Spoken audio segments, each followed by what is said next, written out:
कचेल धुर्मुसले भरतपुर महानगरपालिकामा पुगेर निकै दुखेसो पोखेका छन्। झट्ट हेर्दा झुत्रे झाम्रे जस्तै देखिएर भरतपुर महानगरपालिकाको कार्यालय अगाडि चिसो भुइँमा बसिरहेका छन्। उनी भन्छन्, मलाई जेल हालिदिनुस्, बरु सजिलो मलाई त्यहाँ हुनेछ, तर मलाई बाहिर बस्दा झनै गाह्रो भएको छ।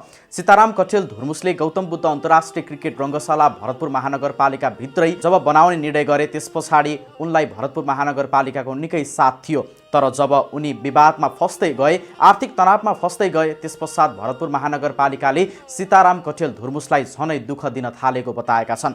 सीताराम कचेल धुर्मुसले आफूमाथि पटक पटक 19-20 वटा मुद्दा लगाएको र आफूले पटक पटक त्यो विषयमा जवाफ पनि फर्काएको। त्यति मात्र होइन, विद्युत प्राधिकरणले पनि आफैमाथि मुद्दा र दोष थुपारेको भन्दै उनी भावुक देखिएका छन्। महानगरपालिकाले केही निर्णय नगर्दा समस्या झनै बढेको बताएका छन्। पछिल्लो समय धुर्मुस रङ्गशालाको विषयमा लिएर तनाव र डिप्रेसनको शिकार भएको बुझिन्छ।